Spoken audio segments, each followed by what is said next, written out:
What do you get when you cross a know-it-all newspaper columnist with an awkward, unsophisticated everyman? Yeah. Well, I'm just not sure about that right now.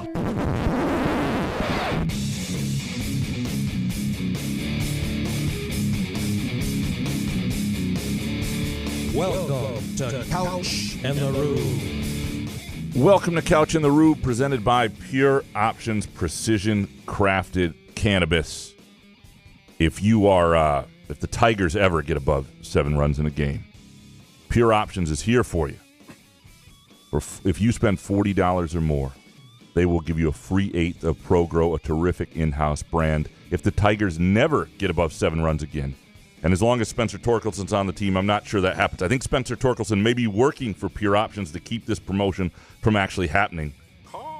But you can always go into Pure Options, let them know Couch in the Roof sent you, spend $50 and get a free eighth of ProGrow, or just go in, spend a little bit. Let them know Couch in the Roof sent you. We'd appreciate it. They'd appreciate it. Also, our Tuesday afternoon show, presented by our friends at Muskox Quality Flannels. If you are going camping, fishing, planning any time around a campfire up north at night this summer, Muskox is here for you. Like, people think of flannels in winter, and yes, winter is an amazing time for flannel. January is a great time for a flannel, but you want to look good. You want to be comfortable around the lake, around the fire, around, say you're at a campfire with that girl you're trying to impress, been trying to impress for a long time. You want to look good, feel good. Muskox is here for you. To go muskox.com, use the promo code HOFF for $15 off your flannel purchase. Jason, how you doing, brother? Yeah, we don't have enough time for all of that. What's up, buddy? Maybe Tuck should have tried the Muskox flannel first. It would have helped him and his tugging abilities. Anyway, what's up, man? Long time no see. I'm worried about today's show. Why? Because you and I hung out Sunday. We didn't really hang out. It's not really. It wasn't like you and I just hung out. That's it was true. For a cause. It was for Andrew. Yeah. And his birthday. Groovy Donuts, Andrew Gauthier.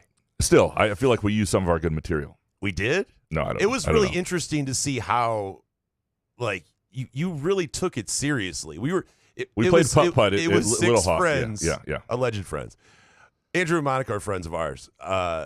Graham and Elizabeth, I don't know. We love them, but yeah. Anyway, but there were 6 of us, and Graham is sitting there, and he's taking this so seriously. I'm like, wait, we did this last year for Andrew's birthday. Did you take it so seriously then? No. So what happened from a year? Like, it was very weird. And you're like, there was kids ahead of us. He's like, we got to get up and press those kids. Because they're making the turn. They just jumped on hole 10. Well, they started on 10. We were on 9. It was like, what's going on here? It was very annoying. But usually people would think that would be me. Like, get these kids out of here. But Couch, we got to get up there and press those kids. Couple things. One, as if we're like in a hurry. If you've never played Little Hawk in East Lansing, it's pretty cool. It's like awesome. it's like a real. They're like real green, so it's not like a regular putt-putt. It's like it's a real cool 18 hole. And some of the holes are really long, and you're not going to do better than the 3 or 4 bunkers. Yeah, it's a lot. There's water. There's a lot of cool stuff. I have video of Couch trying to go over the bunker. It was pretty funny. Tried to chip with a putter. I'm going for it. We did win, though. I did have the lone hole in one. You did. That was pretty impressive. Yeah. The one time you kept your head down Correct. And everything. It looked like a professional putting stroke. It was impressive. And we won by 1 stroke in a best ball against the women. So we did. We'll take that. We did. No, I think Elizabeth had a great time. So maybe this sort of thing will happen again.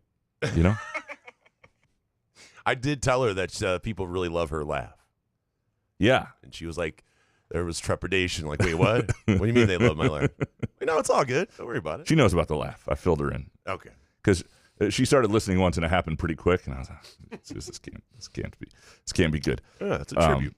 Yeah. No, it was good. But it was fun hanging out, man. It was good. Yeah. It was just really interesting watching you get competitive, man. I take it you get that way with hoops then, too. I get that way with everything. Really? Yeah. Like, I think my Isn't worst. that exhausting? What's most exhausting is my restaurant get a table competitiveness. Ooh. So if we get out, I'm good on the way to the restaurant. I'm good driving. When we get out of the car, if I see somebody else parking at the same time or getting out of the car, I start to think that person's going to take the table I want. I want to be in there before them. I start to move. Like, there are so many times that I've just left Elizabeth at the car after we've gotten out because I've just shot out of the car to get into the restaurant. But what table are you looking for? I don't know. I don't even know the restaurant half the time. You have to have your back to the my stepdad, he was in Vietnam. He had to have his back to the wall. He always had to see the front door or some crazy shit. Is that you? Is I that respect why you have that. to? That's very mob. Well, it's type because he thing, was yeah. in Vietnam. Well, yeah, right? no, But it's fair. It's fair. So you sit there and rush in front of you, but it's not really for a seat you're looking forward to. It's just there's some random booth or. Yeah, I never made it to Nam, but I do like to just have my pick and not. I don't know what it is. I know it's interesting. It's definitely a defect. It's a mental defect. Well, There's no question. It's a competitive defect without. Yeah. But what's the competitive part of it? I don't understand. I want to be first. I want the table. I want to be in. I don't know. I don't know what it is. And I'm not do you walk fast then? I didn't feel like I was overly competitive Sunday. Yeah, a little bit. It was interesting. Really? Yeah. I mean, like you just were taking it really, really serious. Like it was men versus women. It was, obviously because it was my idea, of course, and the women were kind of pissed off but we ended up winning, I guess. But yeah, they weren't very happy with the men versus women part. no, but they played well and they had a good time. And Elizabeth loved the way we scored it. She would do that again. That was fun. Cool. All right. A lot of really good hot takes today. Yeah. And I say that every week, but I do think today's are good. My favorite moment is people are starting to use the YouTube channel a little more for hot takes and Twitter questions. And by the way, you're welcome to do that. And please subscribe and rate and whatever it is people do. Smash that subscribe button. Yeah, hit that whatever. Or don't. But it's fine. I totally lost my train of thought. Oh, one of the comments was rather long, and the person under it commented, "No way in hell the Rube's reading all that." And Couch is like, "Yeah, let me put this last." Yeah, and I went in. I put it in the bottom of I edited hour it 2.5. just a little bit. Yeah, that's fine. That's right. All right, do you want to dig into your first hot take? Of course, it's embarrassing. Buenos tardes. It is time for the Detroit Tigers Gambling Update with Gramanito Couch and Jason Nick. There goes my advice last week saying, oh, you know what? The Tigers are good on the road. We should bet the Tigers on the road. Why are people mad that they can't watch this team? Like, I know people are pissed at Xfinity and everything. You guys can come out to Ovid and watch this shit. You're not missing anything. I got to say, and I know people want everyone to be patient, but watching these guys unable to score runs after, it just doesn't help that our pitching staff is pitching excellent. And we could, if we just had a couple runs. I mean, it's frustrating day in, day out. And I understand we have to sit there and wait, and it's only May and fucking blah, blah, blah. But if you're going to sit there and dedicate yourself to watching over 100 games, like, I feel like you can say whatever you want at any time, but it's kind of frustrating because you can't even get mad. You're sitting there and you're watching a guy like Javi Baez, who I don't really want to root for. So if he does anything great, I'm like, eh. So he's ass. I wish we could just get rid of him for his one play a game that he does. But I just don't know where we go from here, Graham. If they're not going to sit there, I mean, the guy from Miami was traded to San Diego. Yeah. Luis Arias, one of the best hitters in the game. We're not even in the mark. We're not even in the mix. And it didn't even talk about trading for the guy. It didn't seem like they gave up that much for him either. No, we always hear that. Oh, they didn't give up that. Can we just be in the fucking conversation of, who's interested? San Diego and Detroit are interested in this. I would just take that right now if we were fucking interested. Paul Goldschmidt for the Cardinals. I mean, I know he's getting up there in age, but a veteran bat to maybe come in the clubhouse. The Cardinals are shit. We can't just trade. I mean, prospects, anything. I'm willing to try, because why are we sitting there playing the long game when you have a pitching staff that seems like it's pitching well? Yeah. And with that said, I'll still be watching. But you know what I mean? Like, it's just it's frustrating watching this team play balls out pitching wise, and they just can't get any runs. Yeah, and I mean, obviously, Arias is right. Is that pronounced? He's a second baseman. And it's not like the Tigers have the answer anywhere in the lineup. They can go get anything. Right. By the way, I broke down and bought the Bally's app on the 6-day trial. We'll see if I keep it. I feel ashamed about doing so I probably won't keep it. But the other day I was like, I kind of want to watch the Tigers, and I hate that I'm that guy who did it, that I bought into everything they want me to do, and so I probably will cancel after the 6.5 days. Actually, Elizabeth will cancel it for me because it goes right to her. She keeps track of all that stuff. So. I don't know that I'll actually have it, but I was annoyed at myself. I felt guilt, the same sort of guilt at like 12:30 a.m. when I've had a really good dietary day and I go to the fridge and I open it and make all sorts of mistakes. Or your guilt about being white. Well, that's a pressing constant. Yeah, but why do you feel bad? I mean, I get it. Fuck Bally's, but here's 20. I'm gonna watch the games. Like, I don't know, right? I mean, do you really want to get into that fight? And here's what's happening. Also going to happen. I am going to make once the NBA playoffs are over, I don't want to mess with stuff while I've got my NBA playoff stuff down. But once the playoffs are over, I am going to do a real calculation of Xfinity and different streaming services and what's worth it and what's not and what can I cobble this together. So I'll have to figure that out. Yeah. We've tried, man. It's not going to be fun. Yeah. I'm probably going to just stay with it. Is it possible? Yeah. So I'll stay with the Tigers real quick. Spencer Torkelson. I'm seeing the backlash from educated people in baseball and writers about the idea of sending him down. That the jump between AAA and the major leagues is severe enough that the Tigers are kind of past seeing guys dominate in AAA and then lose, or just suck and struggle in the major leagues. And I understand all that. But this is where I disagree. This is why I think you need to send him down. And he'll get over the embarrassment of going down. He needs to see the ball go over the fence. He needs to see success. This is like my theory on Madi Sissoko last summer needed to go out to the MAC or Court 1 or the YMCA and just play pickup games and catch as many balls as he could, dominate when he could, find confidence in his offensive game.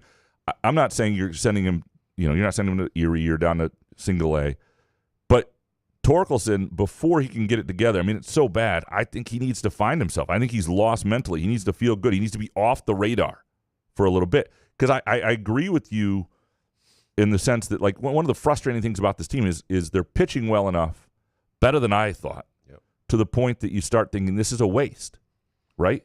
I mean, Scooball has been incredible, right? But next year he'll tear his elbow up and need Tommy Reese John. Olsen, he's been unbelievable. This is the year. The whole the bullpen, everything's been terrific. I mean, you can't get mad at the bullpen when they blow a game because they're amazing most of the time. I mean, they're way above.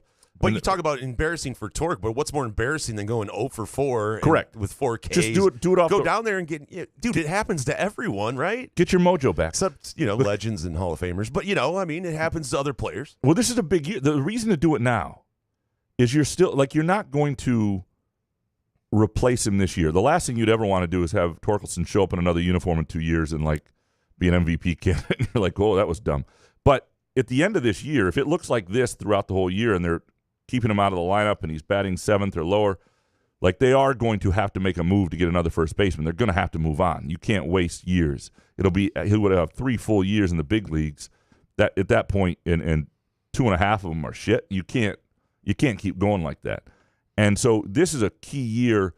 He doesn't have to be great this year, and I don't know that he'll ever be great. I don't know if he'll ever be how good he'll be, but this is a year where you need to see enough out of him that you don't go sign a first baseman right away. Like at the end of this year, you got to make a decision. And so for me, I would spend May in Toledo and then see what happens and bring him up, give him enough time to find some things. And July topic, Torque and Toledo. Torque. Yeah. It's not that I just don't see what's so bad about going down because Hinch even mentioned listen, he's going down to the 7th spot. Next spot is next to me. And it's just the way baseball goes. He's hurting the team when he plays. Yes. You might as well put one of us at the plate. And Torque knows that too, yes. I'm sure. So 100%. I would think that he would get the call down and go, thank you.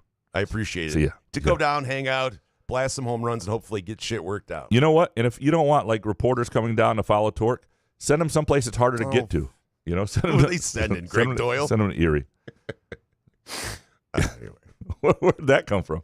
What? The Greg Doyle comment. Just weird reporters or something. I see, that'd be funny if Greg Doyle was get suspended. He did get suspended, by the way. I saw Doyle? He had 2 weeks. Yep. For what? The Caitlin Clark? Yeah, he's not covering any live fever games this summer either.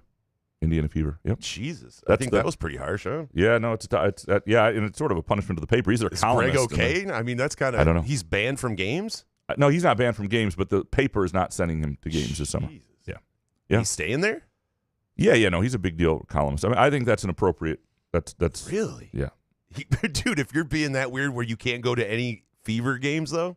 Yeah, I don't know that I would have made that move if I were them, but they're also in my company. It's Gannett owned, so I'm gonna be very careful about further comment. Yeah. You know how that goes. Yeah, Carlos Monterrey sucks. Yeah. All right. What's your second hot take? Did you watch the Tom Brady roast? I watched parts of it. Yeah. Did you? Did you hear the Gronk part? Yes. Shout out to Tom Brady because I don't know, not only athlete, I don't know anyone else could sit there for 3 hours and just get shit on because it was pretty deep. By the way, Gronk, I did hear his part, and that was pretty wild. It's good to have comedy back a little bit to where you can actually free flow and have some, bust some balls and not have to worry about guys like Graham staring at you and, But Gronk saying that Tom Brady, I mean, he was basically saying Brady banged Belichick in the ass with a 3,000-mile cock or something. It was just that was very strange. But I did appreciate everybody else that was doing comedy that I remember from the mid-2000s and before we got all crazy PC. So I hope this leads to other things. But here's the thing. I guess you can do it live, but 3 hours? Is long. And where's the promotion for this thing? I didn't hear anything about this. Can we cut some of the fucking DraftKings spots or the fucking what's the What a Girl Wants, the Chet Holmgren SGA commercial or something and air and tell me when fucking shows are on? Because I don't. So here's the thing, though. It's Netflix. So I understand. This is the problem. Like, this is the challenge of streaming. Like, But NBC doesn't want to Netflix. I'm online in the morning checking stuff. I mean, you would think that there's some sort of ads popping up here and there. Because I don't know if I would have sat down for 3 hours, but man. So here's I just thought it was thought. great to see comedy like that again. Yeah, it was edgy, certainly. I heard there were some people brought their kids, which I'm not sure was a great idea. But it's interesting that Brady wanted to do that. I'm sure he got paid a fair amount. But it was to see Belichick and to see. I mean, Belichick won the night, man. Yeah, he did win the night. It was a good night. It was a good night for him. How can a guy have a personality like that and then he doesn't get a gig and he goes full fuck it mode, goes on Pat McAfee. You remember years ago when the Patriots were the HBO Hard Knocks? I think it was, or it might have not been Hard Knocks, but it might. When was that? It was the Randy Moss year, way back. 08? It was the year they. It was the year they lost the 07 maybe. But there were scenes in there of Belichick and him interacting with Moss and other things where you thought, boy, this guy's got. And you always hear he's got a lot more to show, and you see clips of like little documentaries when he's not talking about football. He just doesn't give you anything when he's actually coaching football. But he was tremendous. Did you see the Ring camera video of Belichick? Apparently was hooking up with a lady, and it was amazing. And the one thing that was offensive is Robert Kraft getting a tug job. I mean, really? The guy was driving a fucking Bentley to Florida to one of these fucking Hawaii spot joints. The guy's a billionaire. I think you can take a little ball busting about that. And then Kim Kardashian coming out and getting booed. And the crazy part of hearing people defending Kim Kardashian, like, oh, that wasn't very nice what they did to Kim Kardashian. I was like, for real? Like some of the shows I listened to, they're playing clips. I mean, she had some great lines, but I don't think we need to worry about why people are booing her ass, right? I mean, I kept thinking, because I used to do a lot of these roasts on Comedy Central. Oh, yeah. And I think part of the problem is not only we hit some PC areas, but the problem is they were doing too many of them. Like, you know what I mean? Like, it would be some of them weren't good. Like Greg Giraldo was the man. The key to the good roasts, I think, is temperance. Right? It's finding it's not overdoing it. It's everything in moderation. Like Gronk, Yeah. Like it was fun for a minute, but I was like, God damn, dude. Like, but picking the right stars and doing a couple of these 3 or 4 a year, but not doing. We don't need a weekly. Roast sort of deal. It needs to be special. Well, you have to have a certain player. I mean, that guy was Tom Brady. And do you think Michael Jordan is going to do it? Would Tiger Woods ever think about doing it? I mean, I would be tuned in if Tiger Woods, but there's no way. It's sort of like a Couch in the Rube live show at Midtown Brewing Company, where it has to be once in a while. It has to be special. It has to be an event. And as much as some people want to do it the next week. Sometimes we got to pump the brakes. The brakes. But what about a guy like Shaq? I think Shaq could laugh at himself. Shaq could be tremendous. You can't sit there and just start pushing out athletes that no one gives a shit about. Correct. By the way, if you want to go, if you're looking to go to Midtown, even if we're not there, it is an unbelievable place for Sunday brunch with your mom. Give Midtown Brewing Company a call, and they will get you a reservation. I've done it with my mother. It's a fantastic brunch experience on Mother's Day. She'll feel special. Their menu is terrific. You can go to midtownbrewing.net. Check them out on Facebook. Give them a ring. My second hot take. I'll give you a little MSU football here I was thinking about. MSU football needs a good vibes year, right? They need a moment that gets them back onto the radar within the season because they're like completely off it.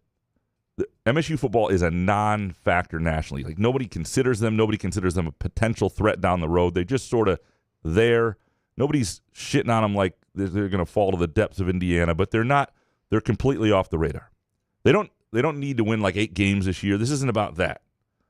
But they have to show promise on the right stages and have a moment or two against a good team when people are paying attention that makes people think, differently about the program that piques people's interest about this coaching staff and where things are headed.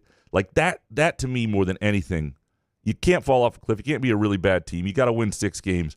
But beyond that, that's what you need. You need those moments that make people go, oh, is Michigan State making a move? Oh, Aiden Childs, that's a promising guy. Where are they going? It makes them a easier factor in the transfer portal, which is still largely about money, but it makes people think they're going somewhere. And I think more than anything, this season needs that. And we talked about it with the Tigers, though. You just want some sort of hope, right? You want to be competitive. Jonathan Smith, first year. You just want to be competitive and win 6 games. Is that too much to ask? I don't think so. You don't. Yeah, it's okay if you have some holes. You got to play well. It's okay if you have holes in the roster. You want to leave the season going, oh, yeah, okay. Yeah. That I can see where this is going. Yeah. What's your third hot take? Bait take. Jerry Seinfeld. Is Jerry Seinfeld overrated? Like, I know he came out with this new movie, Unfrosted, that looks absolutely awful, and I guess some people are panning it or whatever, but if you think about Jerry, I mean, I love Seinfeld, do not get me wrong, but when was that ending? 99? 98, yeah. And a guy, Larry David, I mean, comes out with, honestly, some could argue Curb Your Enthusiasm better than Seinfeld. Yeah, it certainly is much. Larry David funnier than Seinfeld for a longer period of time. I think. Well, he wrote Seinfeld. I understand that, but I mean, like Seinfeld's stand-up is kind of it's not just because he's clean. I think there's clean comics that are absolutely hilarious, like Brian Regan and stuff. But I've never really just got really excited about Seinfeld's stand-up either. And I know that this is FU guy. Like, I have $1 billion. I'm going to make a movie, whatever I want. But I was just thinking, I was like, after smoking some pure options, I go, is Jerry Seinfeld overrated? What's interesting I think what I think about Seinfeld is, I don't know if I'd like Seinfeld if he hadn't done the show. So because if he hadn't done Seinfeld, right? Like if he was just a comic who came along, who you saw on shows or you saw, I don't know that. But because I liked Seinfeld so much as a show, and I have such good memories of like watching Seinfeld with my folks or watching reruns. It used to be. It got I remember my freshman year in college. I'm at Lansing Community College down here. It was a page at the Capitol. And this is not the oatmeal story. It's slightly better, but it's not great. And anyway, so I'd work 1 to 5 in the afternoons is like a go for a page. You wear the green jacket, you look cool on the house floor, and then I would go home and we watched the 5:30 p.m. rerun of Seinfeld. It felt like 4 days a week that year, while having like LS Teco or something. It was just like it was that first year of college. During the week, hanging with my parents, watching Seinfeld. Such good memories. Yeah. And great show. And so the way I think about Seinfeld, I think is baked into that. Sure. And I've seen him in person. I saw him once play in Kalamazoo when I lived there, by the way. No kidding. And Seinfeld. He played he played Miller Auditorium, which is like Wharton Center. Were you laughing? Were you laughing your ass off? It was good, and I can't remember if I was there on New Year's Eve or not, because I believe he played Kalamazoo on New Year's Eve, or he once made $1 million on New Year's Eve playing 2 shows because of the time difference. He was able to play like out here in Kalamazoo, fly back, play LA at night. And I think that was that. Or I'm just making it up. That is a story not worth telling, but told anyway. Presented by our friends at Midtown Brewing Company. A great place for Tuesday night trivia, date night, anytime to watch a Tigers game if you do not have the Bally's app and you don't like offense. The Tigers are absolutely here for you at Midtown Brewing Company. All right, let's my third hot take. Did you watch any of the Minnesota Nuggets game Monday night? I did. Quite the letdown there. Pretty impressive, though, Minnesota. The defense. Very. Yeah. I'm sorry, I'm talking gambling-related stuff. I see. So I start there, and then I go, the game was great. I jumped on the live line early and won a little because it was like I could see what was happening. I was just about to tweet this out. Yeah, I should have. Apologies. The length on the perimeter with Jaden McDaniels and Nickeil Alexander-Walker and watching Naz Reid's like versatility on defense, which is amazing because he came from a college at LSU that played 0 defense.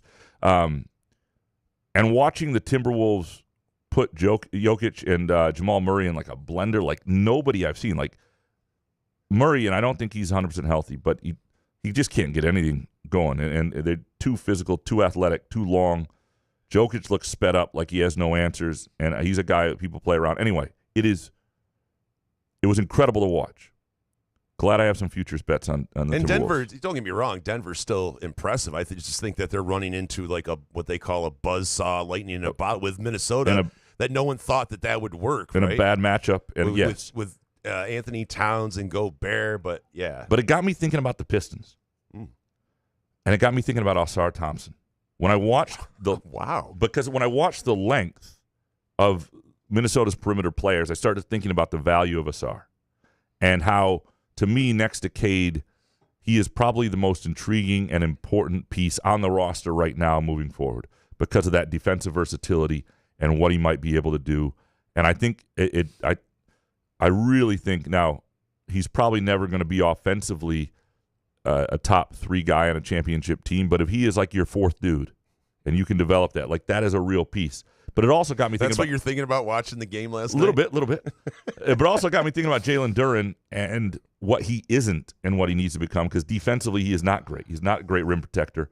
And watching Naz Reid, and they didn't even have Rudy Gobert, and I'm a little worried about Duren there. Defense needs to become his focus. I don't know if he'll ever be a really good defensive player. But it made me think about Asar, and it made me really think the value of that guy, what he can be. And obviously they need to get shooting between him and Cade and around him and Cade. And I don't think Jaden Ivey, who's only 6'3", 6'4", is really an average shooter. I think he still has value. He needs to go. You got to use him as a trade asset.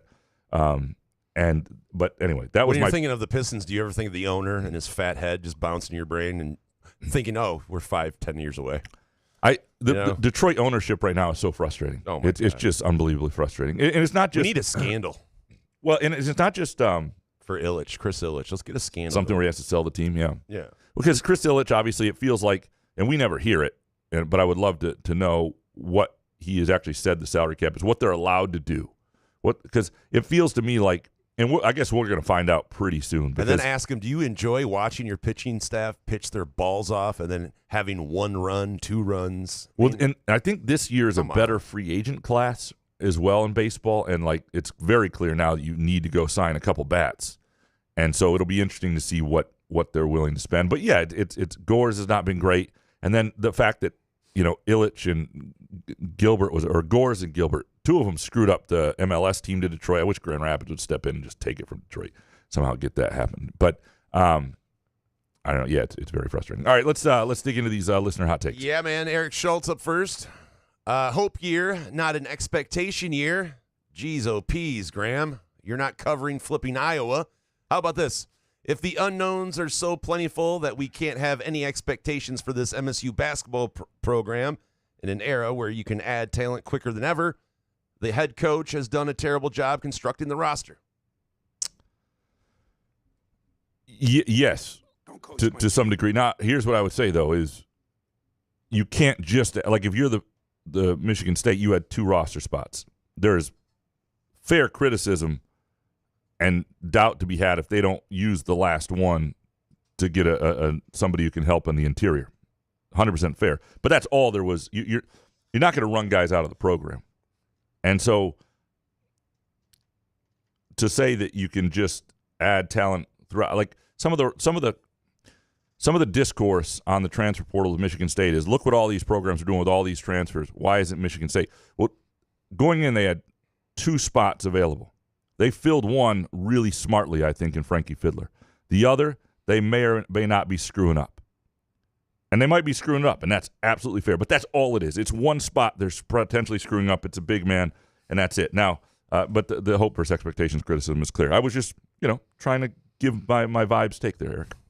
Dominic next, number 1, Pure Options should change their promo to every time the Tigers score 7 runs in a series. Spoiler alert, it still won't hit. 2, Ofer Torkelson needs to be sent down to the Gitmo Prison League. He'd still fucking pop out. At least they'd have some worthwhile penalties. And 3, when Izzo doesn't get a 5, Graham promises to use the expression die trying 4 times this year in pressers. That's 1 use for every fucking year Tom has pretended the 5 doesn't exist and everything will be fine. And then acts shocked when it's not and then says Izzo things. 4, bonus. Sometimes I feel like Graham is the sacrificial lamb for our MSU frustrations. We just rail on him endlessly, and I kind of get my feelings about it and feel bad. Then he tweets Graham-ass shit, and I'm leveled again like a bump of coke after a shot of Narcan. Yeah, I can't even remember what I most recently tweeted, but Something about race or someone. Probably some Graham-ass shit. Yeah, I got fired up about something. It was like some insurance company thing, and I wish I hadn't done it because right away it was some insurance company that canceled insurance. A couple needed life-saving or life-altering medication for 2 twin infants, and right before that, the insurance company, very expensive, the insurance company canceled the. And you think that's what Dominic's talking about? Probably not. Like that sounds like something noble that you could fight for. Yeah, that it's not a Graham-ass tweet. But there are different levels of those Graham-ass tweets. Appreciate you, Dominic. Kurt Wisniewski, if the NCAA sets a $30 million salary for football players, they should split it equally and allow 3PS to pay the top players bonuses. So I think the structure of this is important, and the reason you don't want to ever go to like the bonus structure is, I'm all about having contracts and incentives for games played and all this stuff.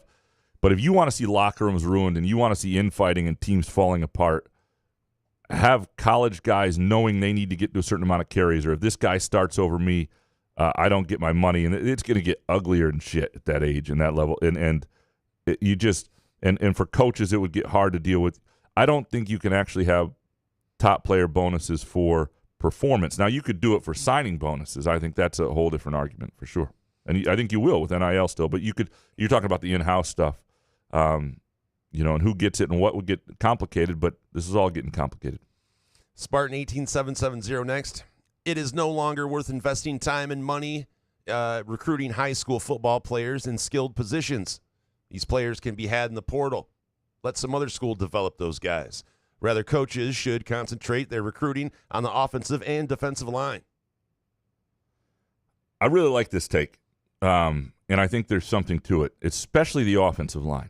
I still think largely offensive linemen are not going to transfer very often. It's a position where guys commit early. They like to be comfortable. And it's not saying if it doesn't work out, guys won't leave. But largely, if you develop an offensive lineman who's on pace to play at the school they came to, they're going to stick it out, largely, I think. And I also think that Michigan State should be a place with 3PS, NIL, whatever you want to call it, that you really make an emphasis on offensive line. Have a separate fund just to recruit offensive linemen. Make that your thing, and you will be competitive year in and year out. You will not only get guys in the portal, but you'll develop guys.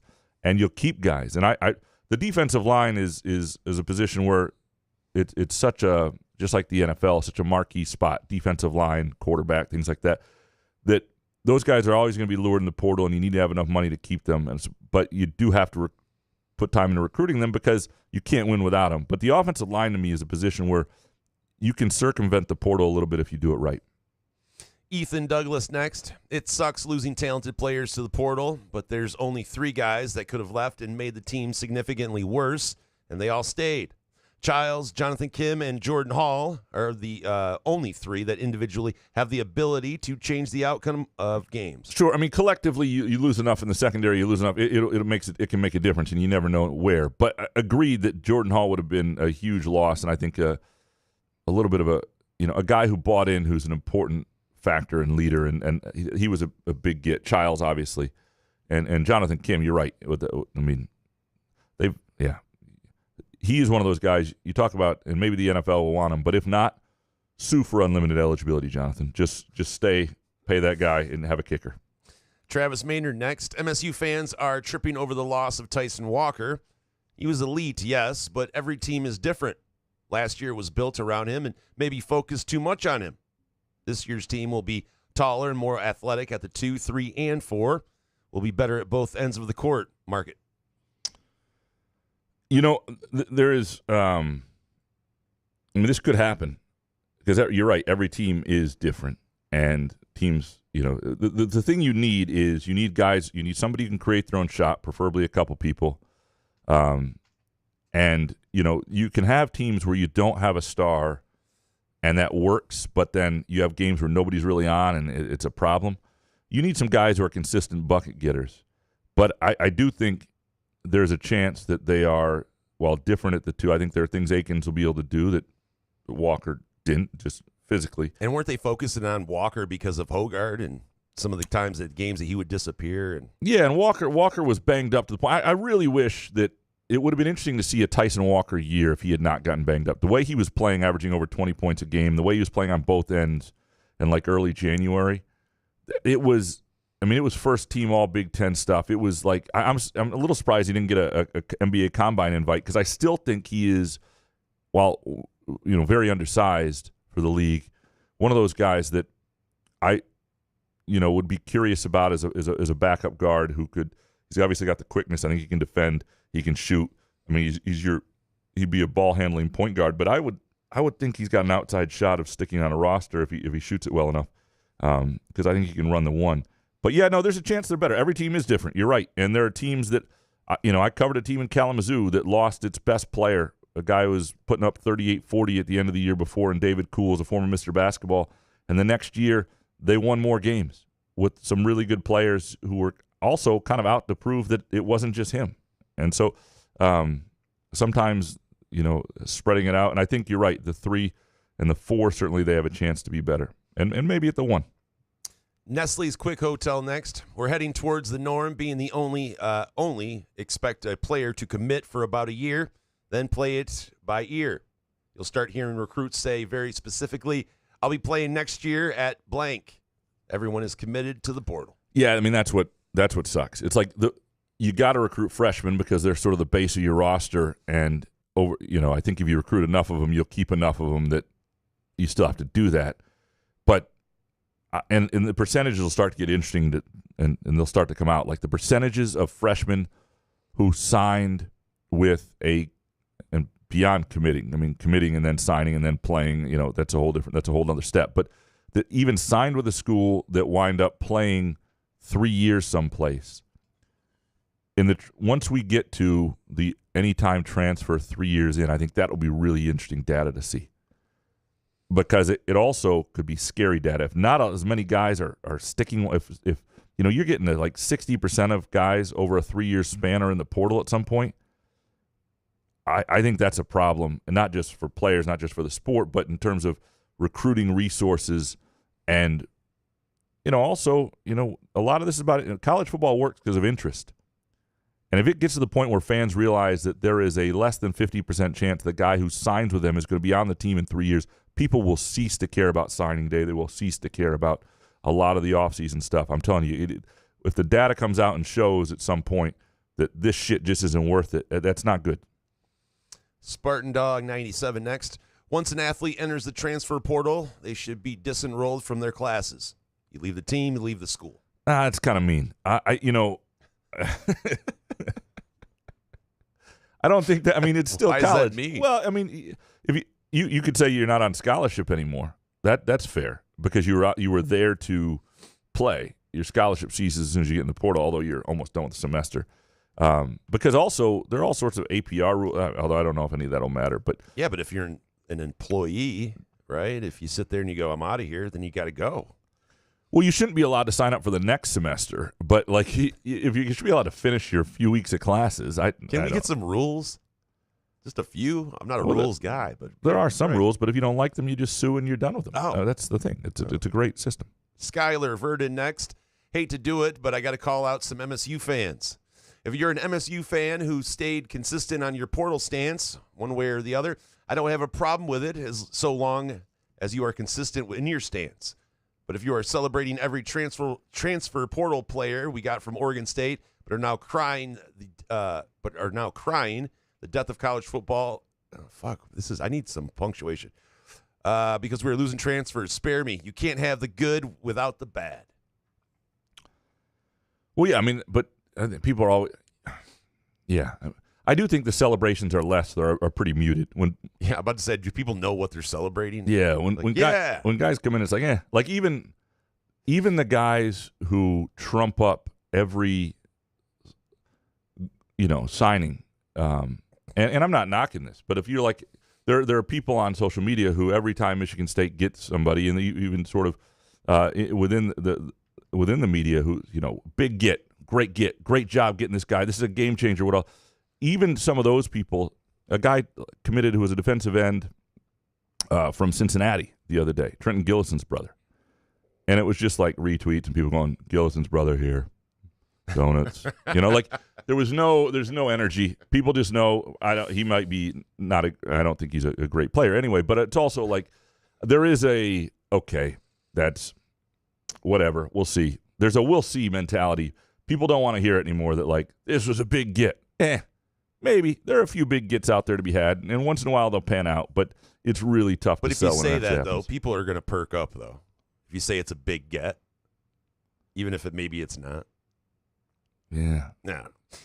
Andrew Gauthier next. Number one, as much as I despise this term, is the Tom Brady roast promo the most cringe thing you've seen? 2, just saw another big transfer. Die trying.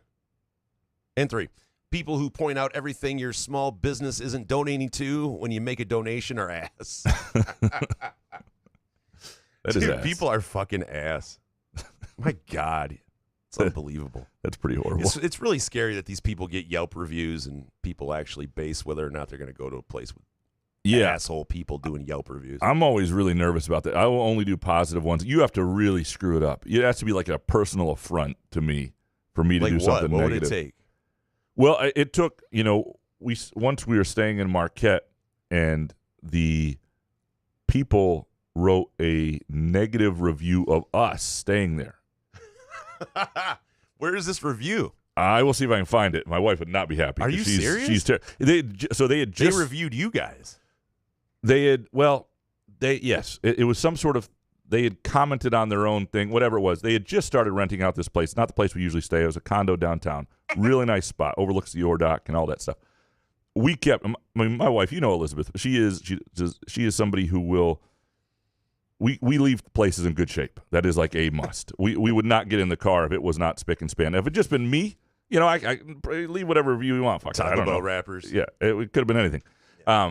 But apparently when we were, I don't know exactly what happened. There were some towels that got mixed in with some other laundry that we left for them. It was very simple stuff. Some sand got up there late as we were loading the car, whatever it was. And they live out of state, and their cleaning people might have complained slightly about something. I don't know. We even broke a coffee maker and ordered a part to repair it in the middle of the week. That's how careful we were. Wow. And my wife does not like to be scolded. That is not something you do. Like, we can never go back. And I had to defend her honor. So I went on there and just sort of, I had to blast him. I sent him an email and I sort of said, this is bullshit. You'll never get people. Anyway. Need to see it. So that sort of stuff happens. That is a story not worth telling, but told anyway. Yeah? Yeah. Oh, good. Presented by our friends at Midtown Brewing Company, where if you've got a story and a friend, great place to, have a beer, sit at the bar. And the American Stout is my all-time favorite stout beer that they have at Midtown. I'm with Elizabeth on that, though, being scolded, especially if it's something like that. If it's something you did, but if you're getting scolded for some shit, I hate those people. Let me ask you this. If you were the Tom Brady roast, I just think of myself in that situation. Mm-hmm. Could you handle being roasted? Oh, yeah. You could? Oh, yeah. Okay. I'm an open book. I mean, not for 3 hours. I mean, it was pretty endless. I mean, the Giselle stuff was fucking hilarious. But, yeah, I mean, it was just way, way long. But, How much pure options would you need to get through that? Oh, we'd start with 100 mgs. Easily.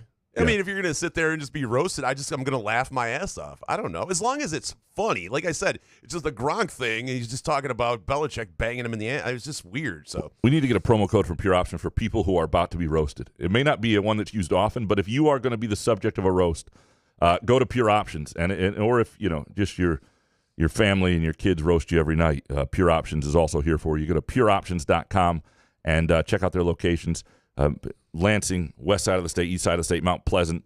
Chances are you're not too far from a Pure Options. Let them know Couch in the Rube sent you. And if you spend $50 or more, you get a free 8th of Pro Grow if you let them know you heard about them from us. Not GoPro. Pro Grow. Yes. MZA up next. MSU basketball will be better at every position except shooting guard next season. Us fans should expect, not just hope, Graham, that this team exceeds last year's performance in both the regular season and the tournament. And bake take, and recruiting. Have a draft.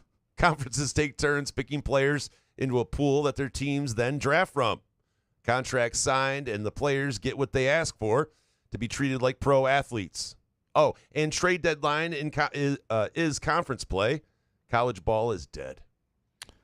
A lot of baked stuff going on there. A couple things. You can't have a draft. This is still college. Like, you can't tell somebody they can't go to the college they want to go to study what they want to study because they got just throwing it out there. Yeah. I know the draft idea, but I've heard it from like people who are. You're never going to have a draft, even if these guys go employees. That doesn't. You can't. Like, what if you don't want? What if your dream is to go to your backyard school and you're like, no, Arizona picked you. Okay, what is that? These kids give a shit anymore though. Yeah, Whoever has the most money. fair enough. David Jackson next. When these 7-foot nobody transfers that Michigan is bringing in through the portal chew up MSU's post players next season, the world will have truly turned upside down. And bake take, Torkelson currently has the trade value of Jason Thompson. Not his rooftop when he hit 31 home runs and 105 RBIs in 1977. No, right now Torkelson is worth the Thompson of today. At 69 years old, ship him and Baez down to Toledo or Erie now, so I don't have to watch them. They're not going to ship Baez down because Baez sort of is what Baez is. Like, Baez isn't going to get any better going to Toledo or Erie. You're just paying him a lot. He has some value here and there. He's on the team. Baez is going to be on the team. How much you play him is up to you. But Torkelson, you're trying to fix. Baez is what he is. Torkelson, you're hoping you didn't make a massive mistake with the first overall pick a few years back. And look, he was a big-time prospect. He's also not somebody where everybody is like, ooh, that's a reach. And also, it's not like he had 3 home runs last year. He's coming off 31 homers. Yeah. Ended the season last year really well. I mean, yeah, so that's why you don't want to give up on a guy. If he had 4 home runs last year, a lot of the same problems throughout the season, I could see just dumping his ass. It's worth investing in him. And to me right now, investing in him is sending him to Toledo, sending him someplace he can get some confidence. We are so back next. As a lifelong Tigers fan, it is apparent to me that the Twitter Tiger fans are manifesting a future where Torque will win the Triple Crown for the Angels when he gets picked up in 2026. Yeah, we don't need that. I think that's why they're just kind of making sure. Yeah. No, you don't. I mean, he's under contract for a while. You keep working on him. Now, I do think, though, as we mentioned earlier, at the end of this year, you can't, if it just stays this bad, you can't go into next year and say, well, we're going to put Torkelson at first base. Like, that doesn't work. And so, because it's not fair to the rest of your team, you're trying to win at this point.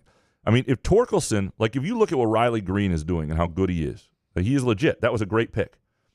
And if Torkelson, he didn't even have to be Riley Green, but if he had been just a really good player alongside, think how much that changed the lineup with those two guys. It's a different. They probably think about it often. Yeah, Torkelson was just a good player right now. They probably have 4 or 5 more wins this season. They're probably in first place. Thanks for that. Sorry. Lorenzo for Heisman. The Spartans don't have anyone on their roster who can get their own shot. How many times did they just give it to Tyson Walker at the end of the shot clock? Akins is very disappointing off the dribble. And bonus, I can't quit you guys. How many times have I heard you discuss Izzo on the 5? I should tune into some history podcasts for current events, something edifying. But every time a new show drops, it's a first listen.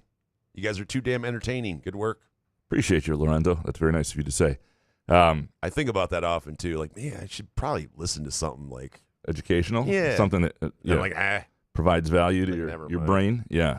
This show is probably not that. No, probably really about it. The to your first point, Lorenzo, I do think this is one of the things that Izzo finds intriguing about Kohler is the idea of playing through him a little more, playing through Booker a little more, like the idea that they have some bigs that you can do things with, and so the offense looks different. I think they were intending to play a slightly different offense last year at times before the Kohler injury, at least try it. Now, Izzo has said that before, and they have changed their offense over time since I've been around, but Izzo has said that before, and then they come back into old habits, and it looks like it always does.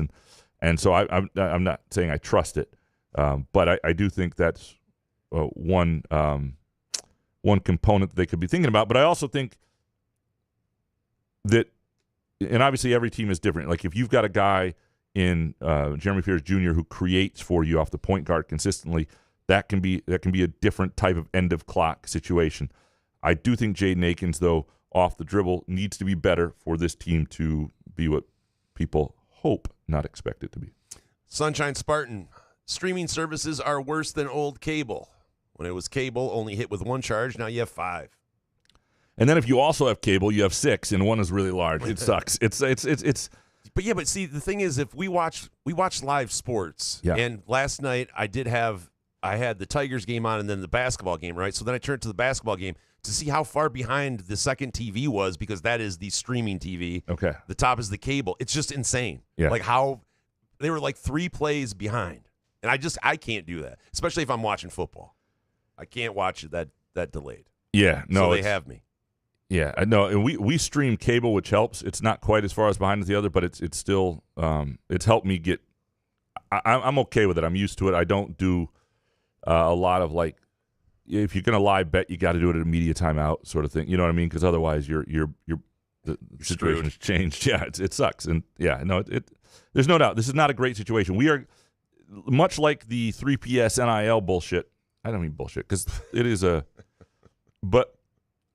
Because NIL is, I think, a fine idea, and this is players should be able to compensate. I didn't mean it like that.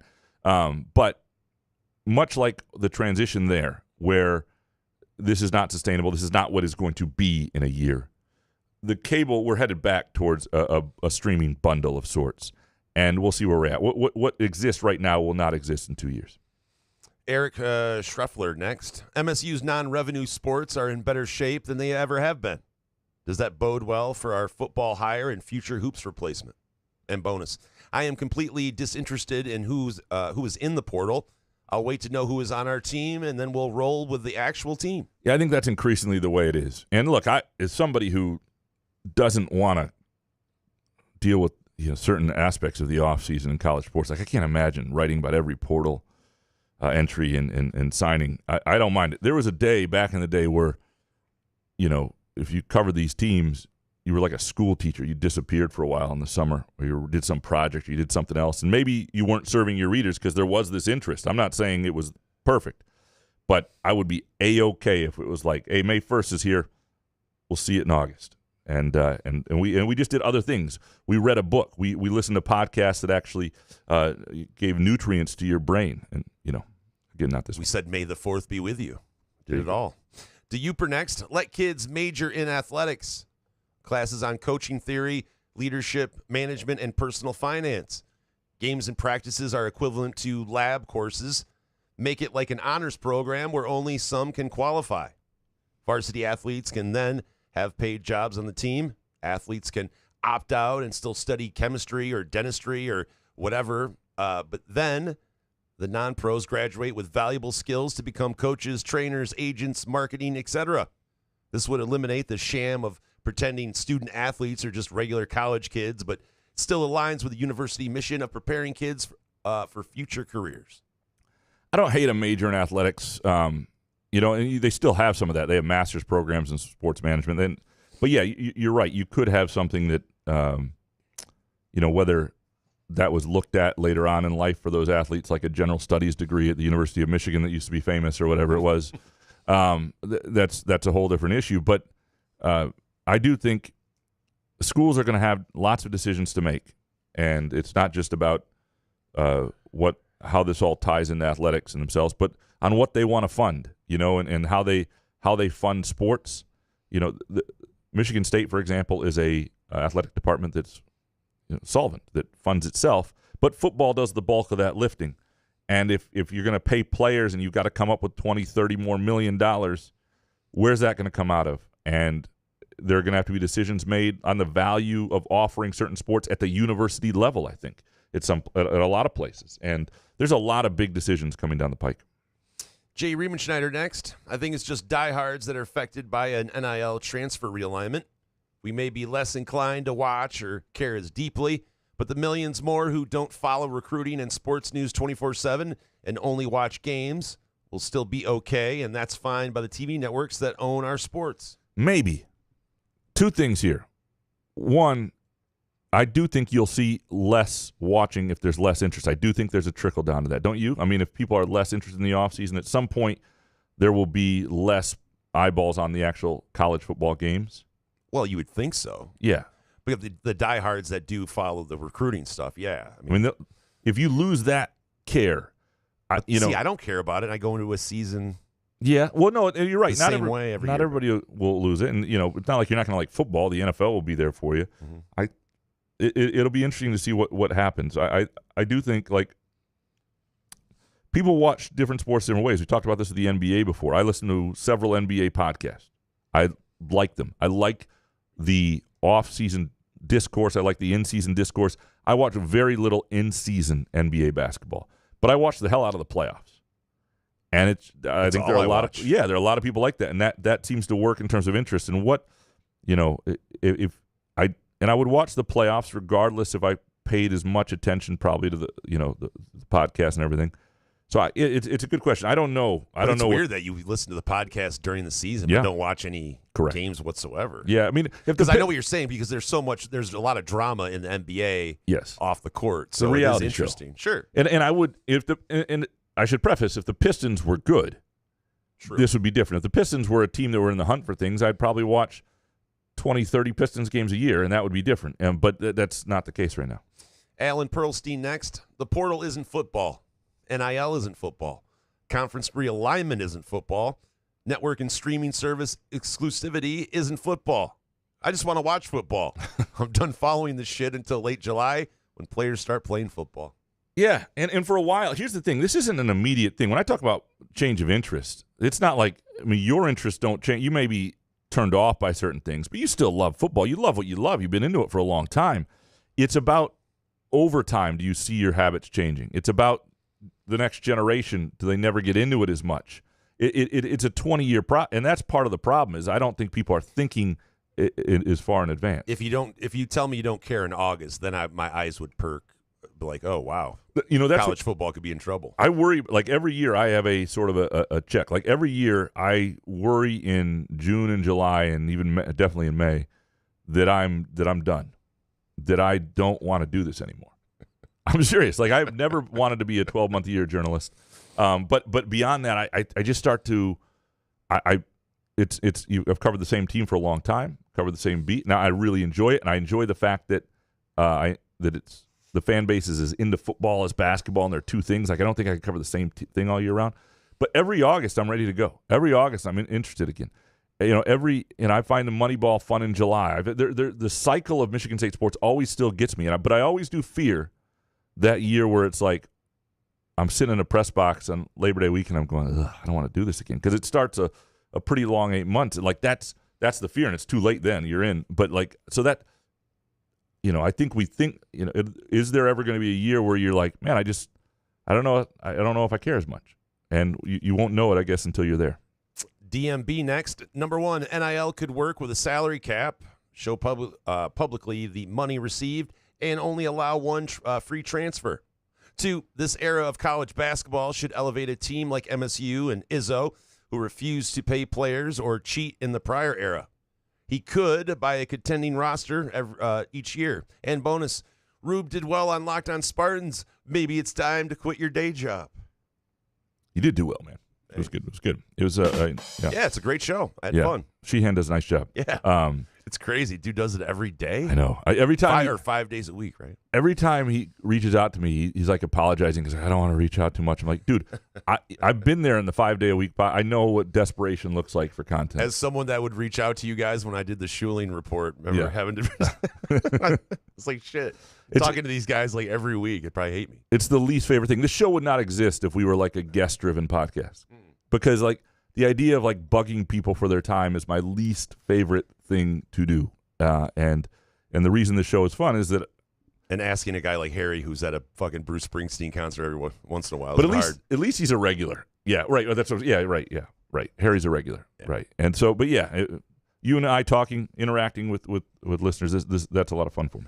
DMB next. Number one, NIL could work with a salary cap. Should I read this? Tyler. This guy isn't even a Lions fan, and we sit here listening to him saying tea leaves, beautiful man, and final 8. What the fuck are we doing? Is that me? He said, yeah, you're not a Lions fan. I know. Like, you don't have a rooting interest in any team. It's just like, I don't know if it's a sports writer bit or something. But Tyler, it's my objectivity that's it's giving all the takes here. I'm impartial.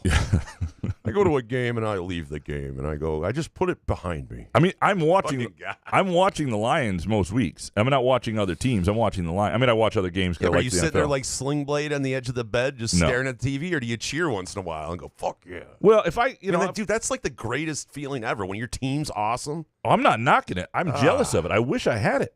It sucks. You can get it. How? Go to a game and don't sit in press box. Yeah. Go to a I'm telling you, dude. You go to a Lions game, you'll change your whole. I've been to one. It was a lot of fun. Yeah, and I do. It's just, but when in the Dan Campbell era?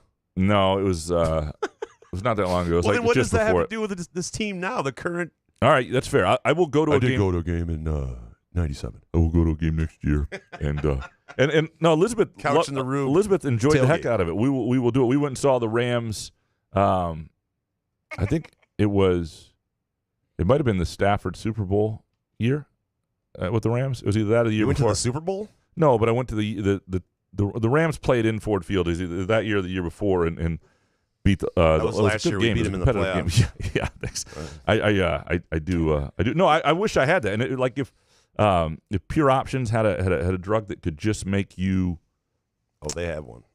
Make you care. Oh yeah. They have that. Okay, well, Pure Options. Yeah, then I'm gonna have to dabble in some new stuff. That's for sure. All right, varsity softball dad next. Guess it never occurred to me that people grocery shopped and didn't go to the freezer and dairy section last, and thusly eliminating the need for a separate section of a shopping cart. Well, varsity softball dad, this was 23-year-old Rube thinking of ideas at the time. And I was thinking that people like to, because there's bigger grocery stores, right? Yeah. Like there's those giant Walmarts or whatever, and you get distracted by some socks or a T-shirt or something. I don't know. You don't want to get the ice first, certainly, but otherwise, sure don't. Yeah. But dude, I'm telling you, there's ice cream. There's low sugar ice cream, and it's like $6.99 a pint or something. But every once in a while, we get it. And from Kroger, if we go, we're 12 minutes away from the Kroger, and sometimes it's hit or miss whether or not we can get back in time before the MFer melts. So. Yeah, well, and also, like, where the frozen food is sometimes is not on my direct route. Like, sometimes I pick it up first because I'm thinking about ice cream while I'm eating sushi in the cart, I mean, these are all... the fattest thing of all time. Yeah, no. Eating sushi while shopping. It works. But, yeah, Man. No, it's... by the way, a little plug for muskox. Like, I have put on 5 to 7 pounds in the last couple weeks. Like, I'm a fat oaf right now, and it sucks. Because it's reached that point where the profile shot on my neck is just really, it looks like it all just bleeds into my head. It's not, it's really, I'm unappetizing. I'm amazed my wife is with me. I'm embarrassed to be in public. But. Man, that's harsh. But the other night, I had a muskox flannel on. And as bad as I feel and as bad as I look, it changed everything. I put it on, all of a sudden I could see my neck a little bit. All of a sudden, I felt okay about myself, and I had confidence for a little bit. I was comfortable. Muskox can do this for you. Go to gomuskox.com, and again, the promo code HOFF for $15 off your flannel purchase. If you are an ugly fat oaf like me, let Muskox change your entire life. I love that you preface that with just a quick thing on Muskox here. Professor, the additions to the Big Ten have brutally murdered the basketball schedule. So many good games at home and on that road are lost. And Bake Take, it is impossible to sleep with the socks on. Is it really? I'm not a sock sleeper. I'm not a fan of it either, but yeah, I don't know if it's impossible. I like to sleep like 1 foot out of the blanket to the bottom. That's what I like. Just Fair just enough. that little bit. Always wondered. Yeah, no. It's to your. I do. I think this particular Big Ten basketball season is going to be fun because it's new, right? It'll be there's going to be a road trip to. Where they'll play in both the LA schools on a weekend, a Thursday, Sunday, or Wednesday, whatever it'll be, and then they'll get Oregon and Washington come in. And it'll be new and it'll be interesting and it'll be fun.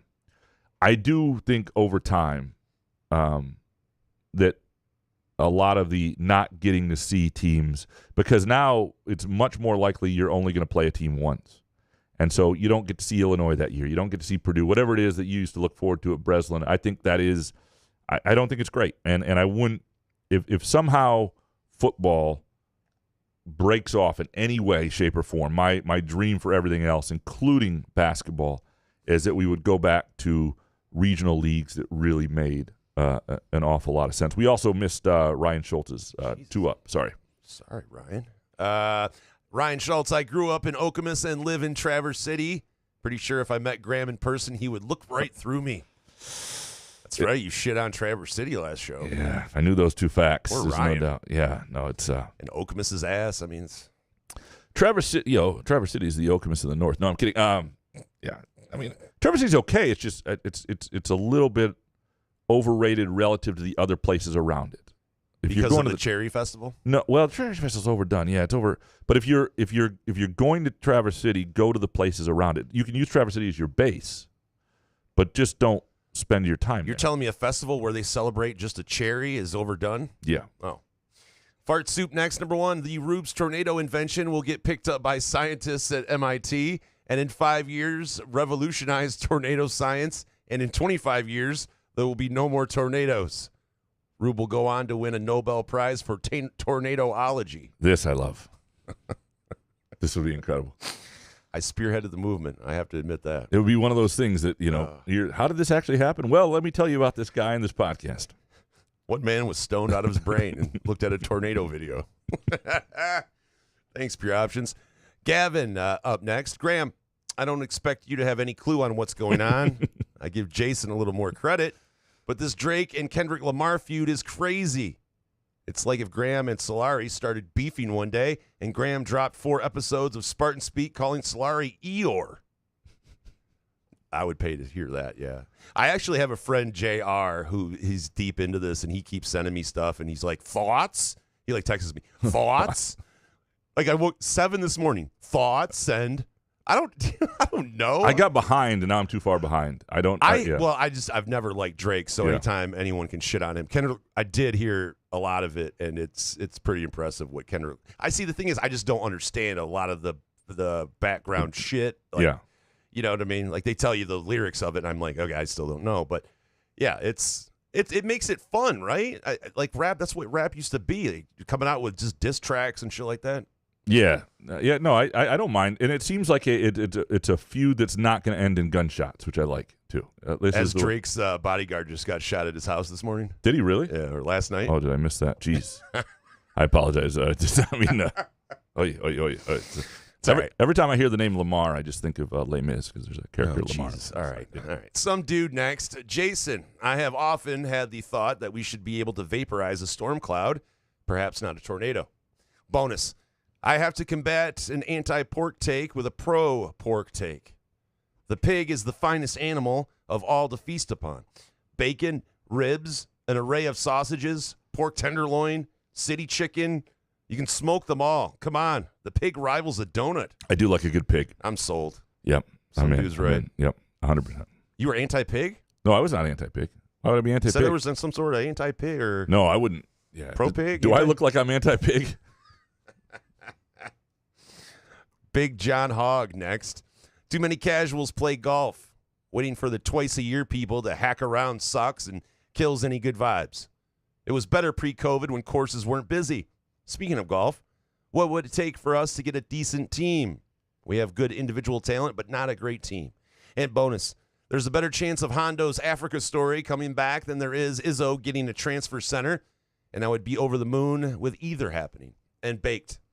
College sports needs to go to a relegation structure a la European football, especially if we're going to see mega conferences. The best chance for this to happen would be in the lower conference level, where like a lower conference could play itself, or lower teams could play themselves into the top. I would love that.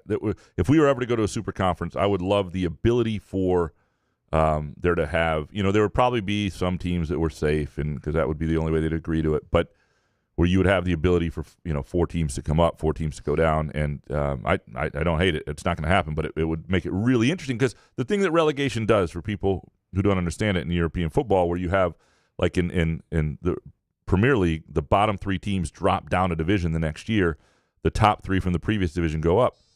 If you're, those bottom 3, those games at the end of the year were, especially like last year, where multiple games came down to the last game, instead of teams tanking and not giving a shit at the bottom, it's like everything is on the line. Your existence is on the line. And for some of these clubs, it really is. It's incredible intensity. Do you mind the casuals playing golf, by the way? Boy, there were a lot of people at Hawk Hollow. I don't mind because I obviously think there was you an have outing going on. Right. You have tea times and stuff like that, so you have some distance in between people. But yeah, it can be like, the gym in January when people want to get back on that grind, and golf will take your soul. So those people will be gone probably by June. See, I am one of those twice a year people, except I'm not like, oh, it's warm enough, let's go. So I'm not going to bug you because I join in like I'm all of a sudden in June like, oh, I'll go play for the first time. As long long as you again in play August. fast, I could give a shit how many people are on the court. I mean, I don't know. I'll let you As play long as through. the pace of play is good. Yeah, I don't play slow. I just take a lot of shots. It's not always about you. I'm talking about just Gotcha. normal people. Steve, number 1, Girls 5 Eva is not terrible, but cheesy. Got through the first episode with my wife. She loves it. Bonus, home remodel seems fun, but quickly becomes ass when you do the work yourself. Thankfully, we're almost done. 3.5 months in. Yeah, if you have no discernible skills, you don't have to do it yourself. That's the way. My wife does a few of the things, but otherwise we hire people. You don't know how to use a gun, drill gun? I mean, I can do some very, very basics, but Same. my wife's the one out like power washing the house and doing like all the. I mow the lawn and I lift things, and that's it. Girls 5 Eva I still think is not awful. It's not for everybody. Obviously, Jason doesn't like it. If you are looking for a show this summer, I still think, and especially if you got a spouse that might, give it a shot. The Equalizer with Queen Latifah, which doesn't exist. if you're looking for a show. 55 million people can't be wrong. I've started watching the new CBS Sunday night show, which Tracker, which is the guy from This Is Us. I don't know, it's pretty good. Who's that? What's his name? Give me some Hoff. Oh, Jesus. I'm dreaming, I'm guided to another world, time and time again.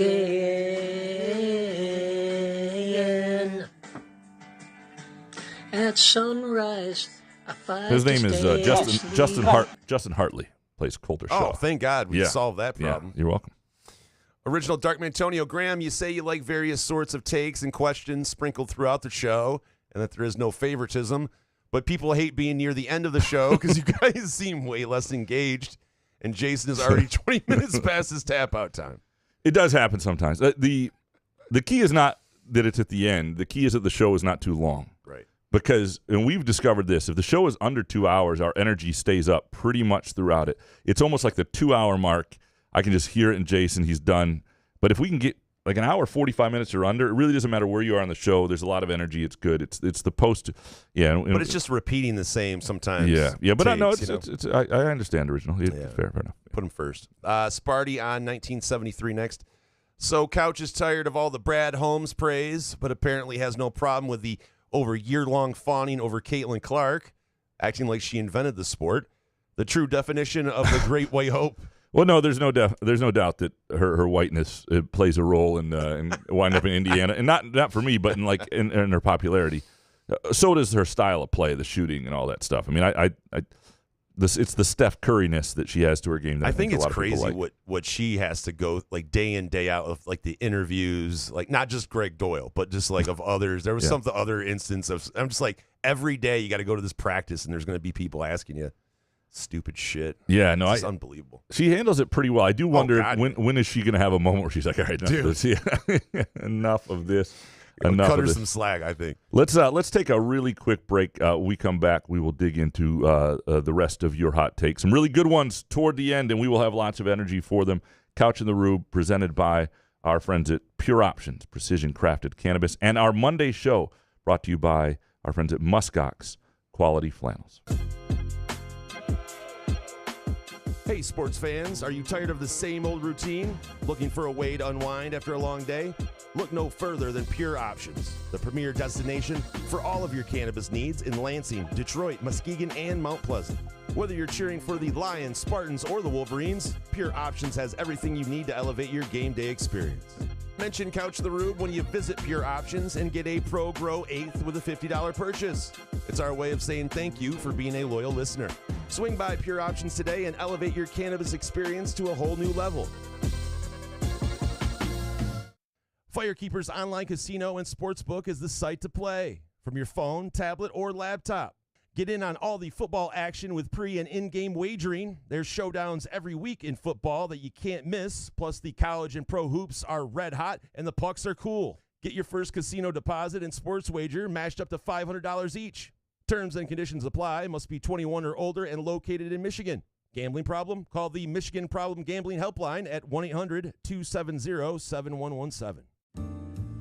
Where else can you cheer on your team, enjoy a mouth-watering burger or savory sushi, sip on handcrafted cocktails, or one of 46 beers on tap? Take your game day or date night to Cask & Company Kitchen Bar or Front 43 Neighborhood Pub near Frandor. 2 amazing places with 1 awesome blended modern American Asian menu. Catch the game on one of 30 60-inch TVs or stop in for the all-you-can-eat lunch buffet. Enjoy happy hour or elevate your night out at Cask & Company or Front 43 on East Saginaw in Lansing. Ever wonder how comfortable you can be and how good you can look? Put on a Muskox flannel and find out. Muskox has new arrivals for this fall, including the Caper Green Grand Flannel, which even makes couch look good. Muskox is a Detroit-based flannel company that creates soft and durable flannels made to last a lifetime. They become a great partner with Couch in the Rube, not just because they make us look good and feel good, but because they're good people too, and a socially conscious company. For every $100 purchase, $10 is donated to the Alaska Wildlife Conservation. Muskox flannels are designed with 100% cotton that is ethically sourced and double brushed for softness. Feel the quality and comfort of a Muskox flannel by ordering at GoMuskox.com, where Couch in the Rube listeners can enjoy $15 off their flannel purchase with the promo code HOFF. Find Couch in the Rube podcasts on Spreaker, iTunes, iHeartRadio, Spotify, YouTube, Facebook, Google Podcasts, CastBox, and the Rube's favorite podcast addict.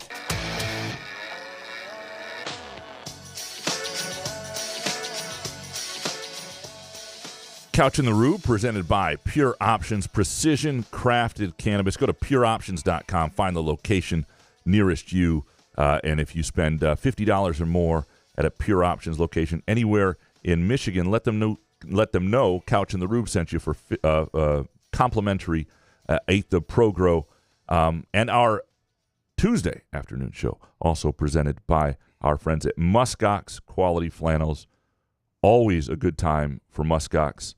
And I'm telling you right now, like Keon Coleman, work 2 seasons in advance. Even if you're thinking about winter, this is the time to stock up with Muskox flannels. Go to GoMuskox.com today. Jason, real quick, Doug Warren just texted. Nice. Said, texted me, Lee Greenwood celebrating a 40th anniversary of God Bless the USA with an all-star salute featuring Lee Brice, Dolly Parton, and more. I like Dolly Parton. I'm upset she's doing this. I don't know why we'd celebrate the 40th anniversary of the worst song ever made. Are they doing a special or something? I think so. It's like nice. That's Thanks, Doug. That's the worst. Thanks for sending Why would you celebrate ass?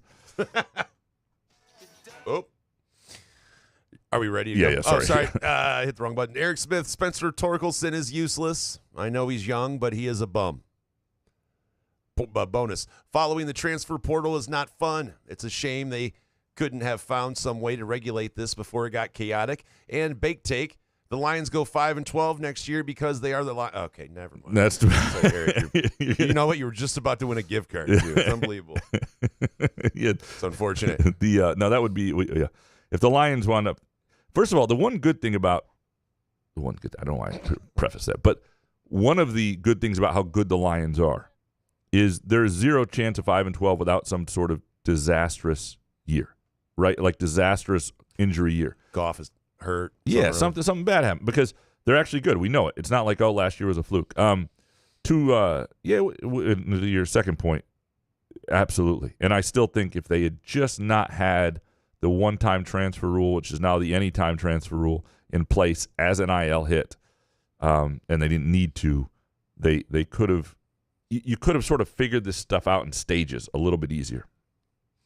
C-Dubs 91, the fact that Bally's, a bankrupt company, has negotiating rights is an asinine, and the major sports teams show up on them need to stop this madness. And bonus, I would rather go to a Lugnets game over a regular season Tigers game any day of the week. # go nuts. I mean, a Tigers game is fun. Yeah, but I'd say because of the drive, I think I would agree. But yeah, you're right. No, the drive, the price, the ability to go to 3 innings, have dinner. That's what we do, and then we go home. And you can't. The Tigers? No, the Lugnets. Oh, like we just go to dinner basically. We go out. Well, we make 4 innings. You go for a little while. You have dinner. You have a drink. You watch some baseball, and then I see that Elizabeth's eyes gloss over as I tell some story, and we leave, and that's the end of the night.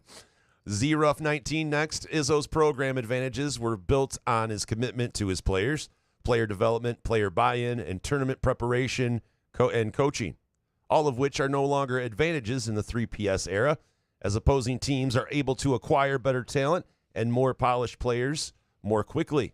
And Bake Take. Izzo finally takes the training wheels off Jackson Kohler and lets him shoot away from the basket. He will be MSU's second leading scorer this year behind Jaden Akins and lead the team in rebounding, but his whiteness will catch up to him, and he'll be unable to defend well enough at the 5 for any of it to matter.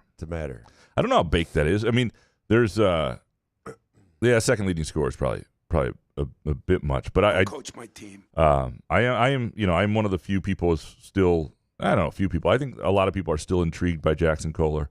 I am probably more intrigued than most, and I know that people were for a while pre-injury, and that's why I think people could get back on the train real quick, because the story I wrote on him when he showed up with his looking not just slimmed down but had remade his body or whatever at Moneyball last summer was the most read story I wrote all summer on anything. Great thighs. And, you have to to your first point on Izzo's, you're right. I mean, Izzo is now existing in a world that he didn't build his program in. And so there are questions about that. And I think that's part of the reason he's trying to keep certain things as they were, because that's where he knows how to do it. He knows how to build certain types of culture. He knows how to recruit and cultivate and he'd rather exist in the old way and keep that as much as he can than turn to the new thing. And the problem is the new thing does give people advantages. I think that there are a lot of teams where it doesn't work out for, but you look at Indiana right now. Indiana's going to be good. And they finally got enough shooting. Like that team could be a real problem for people next year. Bo McJunkins next. If you're not going to get into the portal until the last day as a leverage play and then visit Michigan, you can kick rocks. Always a Spartan, right, Mangum? See ya. And bonus, City Connect is ass. What is City Connect? Why do I not know that? It's the new jerseys, like the Tigers. Yeah. I don't know. It's not for I me. hate how they do these videos where everybody acts like it's amazing. Like Tork's in the video, and he's like, "Oh yeah." Oh, dude, they had DJs and Riley Green. Come on, don't. Dude, that was pretty wild. Insult our intelligence. I forgot about that. It's like April and the D. No, it's not as bad. As of all the people who transferred, Jaden Mangum is the one that surprised me. Just because I talked to him this spring and he sounded like he was all in, and he lied to you. He looked right through you. Yeah, no, but it wasn't even like it was probably the best conversation. Darius Snow was the best conversation, but other than Darius Snow, it was the best conversation I had with a player this spring. And it was, I mean, he just seemed sincere and genuine. And so he was coming back until he talked to you. That's it. I did it. And I also think that at the time, I don't know if he had decided to leave. I think, things can change. It was a couple weeks after that. All right. Cinemod, there's so much negativity from sports fans. MSU is no exception. Rarely do I see positive messages about players or coaches from fans. Instead, I see a bunch of people complaining about everything from Izzo is washed to Jonathan Smith losing players. Where's the positivity? There is a lot of negativity. The problem, yeah. There's positivity in this podcast sometimes. So I'm trying to think back a year ago, because a year ago, all the negativity was based around there was some concern at the center position. Back? No, but it was mostly football related, and it was mostly that. And basketball, there was a lot of excitement, a lot of buzz. They had that recruiting class coming in, a lot of guys coming back. And I'm trying to remember, was there positivity or was it ignored because it was too positive? People don't talk about things they're happy about. You're right about that. That's when people are real happy, they don't. I do. Do you? Yeah. Oh, well. Turning over a new leaf, 45. Most Thank you, Pure Options. Everybody should be Jason. And yeah. I mean, yeah, it's just very hard to be negative if you've got, no, there's negativity. Oh, believe me, I can spin it. Yeah, but if you got some Pure Options, you got a muskox flannel on, you're feeling good. Sure. Yeah. Corey Ostrom. The Pistons will be forced to trade Isaiah Stewart due to there being limited market value for Jalen Duren. They will trade the first-round pick and not Jaden Ivey. Bonus or baked. It's May. There's 4 months of baseball left. Torkelson will be fine. Be patient. And maybe baked. We'll see. People love to be told to be patient. It is the problem with baseball, and the Tigers have not been relevant and competitive in a long time. So it was like almost a whole different era of Twitter when the last time they were. We are a society that's built for football, where we react because there are only 17 games in the NFL. There are fewer, and the fact that the batters are not getting any runs, and the pitching staff is pitching their ass off. I mean, it's just frustrating. They should be winning some of these games. Yeah, the pitchers are. What's the line from John L. Smith? The pitchers are pitching their asses off. The batters are screwing it up. Yeah, I do it right. Is that Howard Dean? Yes, it's Howard Dean. We're gonna go to Minneapolis. We're gonna go to Detroit. Remember that? I tried telling Treese about that he lost. Like, he was actually leading at the time, right? Leading to be the president of the United States, and then had that one little speech where he named all of these places, and then at the end he goes, yeah. And all of a sudden, everybody's like, holy shit. We don't want this guy. I ain't voted for him. It's amazing. Those are simpler times. Good times. To your first point, this is going to be a really interesting draft and draft lottery, and we'll see where the Pistons land. I do think this is one of those picks they can use as an asset. I've been told it's the worst draft class in the past 15 years. Yeah, use the pick Isn't it great that the Pistons have all the lottery balls? Yeah, but they did last year and they didn't get them. And Wembanyama somewhere. I mean, fuck the NBA. I'm sorry, I'm getting frustrated by the Wembanyama thing. Mr. Benjen, peak Samantha Fox is hotter than Carmen Electra. Look it up, Couch. Dude, you look up Samantha Fox right now. Okay. I'll give you some off. He's out of his mind. I love you, Benjen, but this is insane. I'm not even going to say this is a bait take because... That's crazy. Right? Yeah. She's 66. She's older. No shit. Carmen Electra's 54, 55 or whatever. Okay, peak hold on. Old Samantha photos. Fox. I'll just put Samantha Nude. Fox old Put photos. nude. Nah, I can do that on this. I would give the edge to Carmen Electra. Thank you. Yeah. The edge. What are you talking about? Yeah. Neurotic Pants. Number 1, it's time for Graham to take revenge and record some audio clips of Jason. On the podcast, at the 127 mark, he uses the phrase, tugging my mule. Yeah, but he's not. Why do you have to go back and do it? I'll just say it. Tugging my mule. I tugged my mule last night. Jason has a great advantage of my technical inability to do anything. It saves you him. could. I mean, I wish you had a board over there. Yeah. If I heard tugging my mule, I'd laugh. I used to run a good board. Like in college, I took control board operation. I was in the radio courses. I was a smooth operator. Days. Yeah. I used to run a good board. Sound like a veteran. Fucking weirdo. 2, students who cosplay as Palestinian militants look like damn fools. And 3, Jason should go on the podcast, can't read, can't write, and use the phrase tugging my mule. That would be funny. I would like Why, to are they be on straight the edge podcast. guys over there at Can't Read, Can't No, Write? they're not. No, they're great. That's I listen. I to couldn't them swear on every Locked week. On Spartan, which is fine.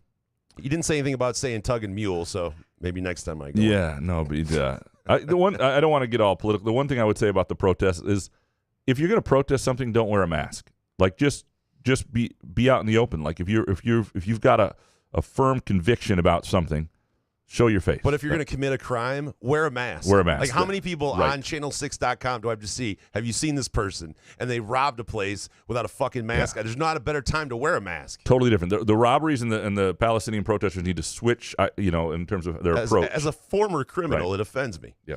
Alex James. Number 1, Andy Dirks and Don Kelly should come out of retirement to save this team. And 2, Javi Baez and Spencer Torkelson are the A.J. Hogarth and Madi Sissoko of the clubhouse. 3, if Izzo won't get a center out of the portal, why not just borrow a big-ass football player to bang in the post? Yeah, it's Who do we got? Who's the player? yeah, because they would be worse than Sissoko. That's the problem. Yeah. Unless Are you we got sure? Yeah, probably. Are Well, we he might have sure? better hands, but Oh. the player That's would a have good start then. the player would have been Malik Carr, who was Malik Carr is, was actually a large-assed football player, and he was built like, the problem is he was built for the MAC. He was like a 4-man. He was a 6'5". You just they just don't have a guy really. Yeah, I don't know why I'm even keep going on this. Couch on fire. There was a very sorry Yankees trip after giving us some early season hope. This lineup will keep the Tigers out of the playoffs again. And bonus, Jason, our man Spieth's game has gone to crap, and I'm all in on Team Nelly Corda now.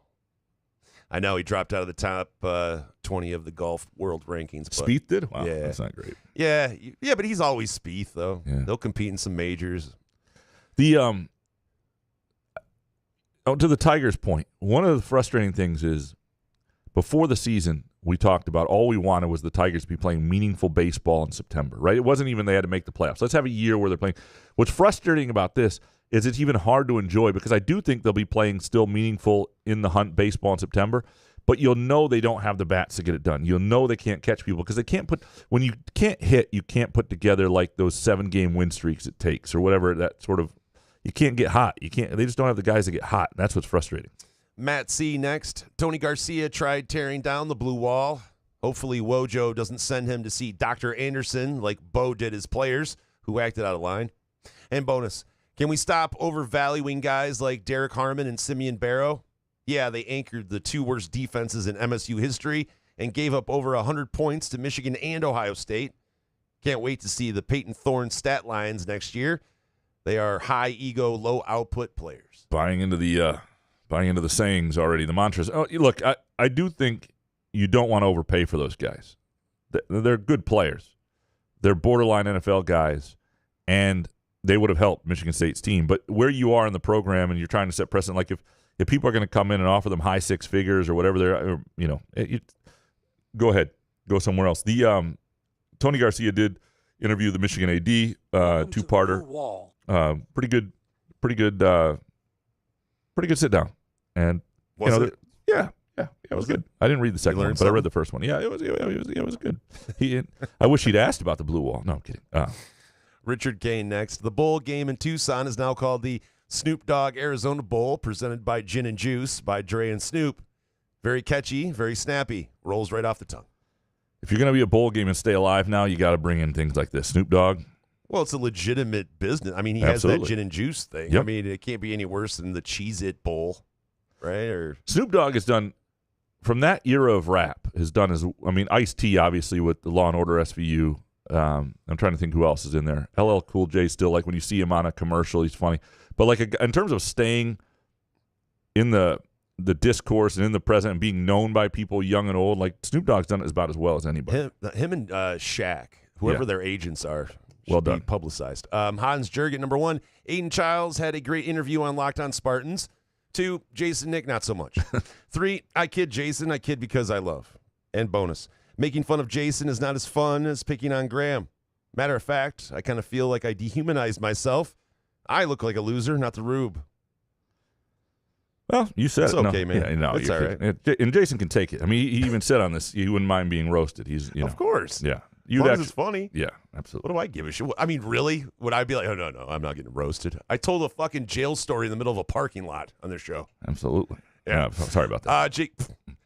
Jake Hawkins, number 1, damn Bally Sports and its owners for not reaching an agreement to stay on Xfinity, as well as for having a trash app. I've cut the cord and don't subscribe to the app, but it's still the principle.